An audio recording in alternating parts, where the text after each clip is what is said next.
Well, let's bring Rob G in. Naomi Osaka. We were looking for sound.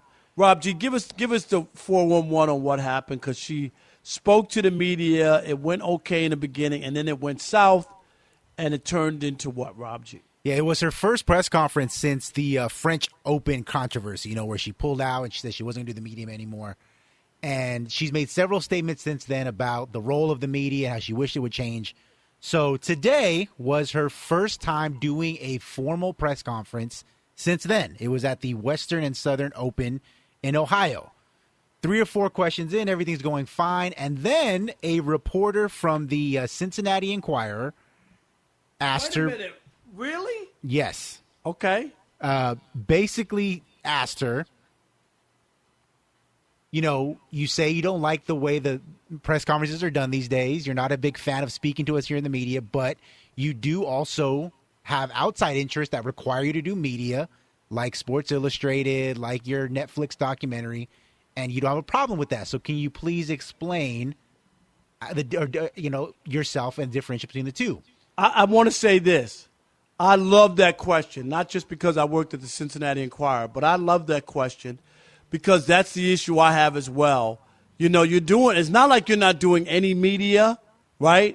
You're doing the media that you feel comfortable with or that you want to do. So it's not the media. It's just that you don't want people to ask you questions that you don't want to answer. Right. That's Rob, what it comes down to. We just got the question here. So we have the question. I want you guys to listen to it.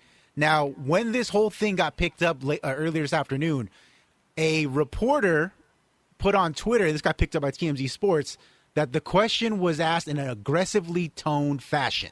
And this is what prompted Naomi Osaka to eventually break down in tears, coupled with some other questions about what's going on in Haiti. But apparently this is what really set her off. So here's the question. I want to hear your guys' response. You also have outside interests beyond tennis that are served by having the platform that the media presents to you. My question is, how do you think you might be able to best balance the two? That's an aggressive question. Please, stop it. Stop. I've been doing this for 35 years. I've been a sports writer since 1986 full time. How aggressive is that? TJ, is that aggressive to you? I didn't think that was aggressive at all. But what I will say is this. He said, the platform that the media is giving you. Number one, if she wasn't a good player, you guys could care less about her. So the media didn't give her anything. She earned it. That's first and foremost. I'll agree with that it's an earned thing because we don't talk to everybody. We only talk to the people. You only talk to the good players or who, whether it's male or female. You want to talk to the good players. So the media didn't afford that. She that's hard work that got her in that position. But was that aggressive? Absolutely not. I don't think that question was aggressive or out of line or anything. I think that was a legitimate question, something that I would have asked. Like, what's the difference? And, TJ, here's my issue with players today, and I hate to sound like an old guy, hey, you kids, get off my lawn, but it only seems like they only want to answer questions when it's good and when they know what's coming and it's softball and it serves their purpose, but they don't want to answer questions. You were in locker rooms for a long time. The Bengals didn't win every game. There were games that y'all lost, and you had to sit there and answer questions, right?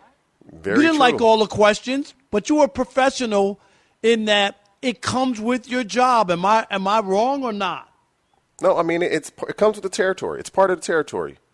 And when you lose, you're pissed off. Like, you don't want to talk to anyone. And it's that cool down period that you have.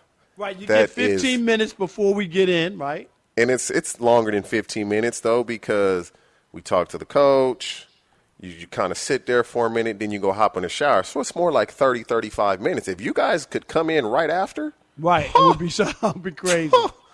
It would be all kind of bleep, bleep, bleep. Like, that cool down period is necessary, very necessary. But we live in a different day and age now, I grew up in the era of it wasn't your mental health and it, people are so aware now. Athletes are more aware. I would have somebody when I was playing told me they had mental health issues and they needed to step away. We would have looked at them like they were crazy. Right. No, But it's an awareness today that wasn't there yesterday. I don't have an it's a issue. good thing. It is a good thing, TJ, and I don't have an issue with that. I just don't want it to be a crutch. Do you see what I'm saying?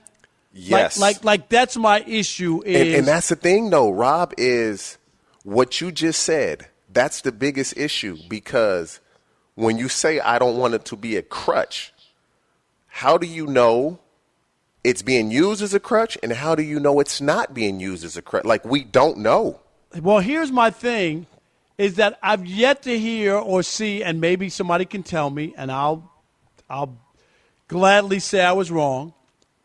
If somebody wins a match or pulls out of a tournament because they're winning, do you see what I'm saying?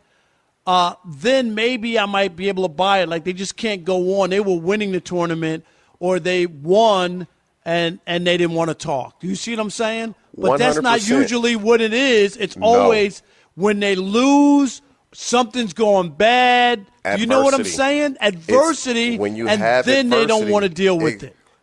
Again, how I grew up, that's mental toughness, you know? Right. And so, and that's the hard part about it. It's you weigh it out and you say, when you're doing well and you're winning and you're beating everybody's butt, everything is fine. Right. As soon as you face adversity is when these problems tend to come out. And so, again, is it a crutch or is it true? And you can't really argue with someone with how they feel. I agree. Internally. You just can't do that. And so just hopefully people are very transparent and they're not hiding behind it. Or using it, you know what I mean, as a reason to hide. Using it as a crutch, like you said earlier. And you just don't know. But whatever it is, I mean, it started Naomi Osaka when she had her problems, and then really with Simone Biles. It's just the awareness of it. Playing football, we've been taught to be tough and don't show signs of weakness, and you don't quit and you don't give up. And we take that to the extreme, really to the extreme. Like, sometimes you're trained and damn near kill yourself in training. And you don't realize it, or you don't even feel like you can run or walk, and you know you got to go run. But those are signs of adversity that you just fight through. And it's just a different day and age, man. It really is. It's a different day and age. There's no doubt about it. And like I told you, I've been doing this for 35 years. So But I didn't think that question was aggressive at all.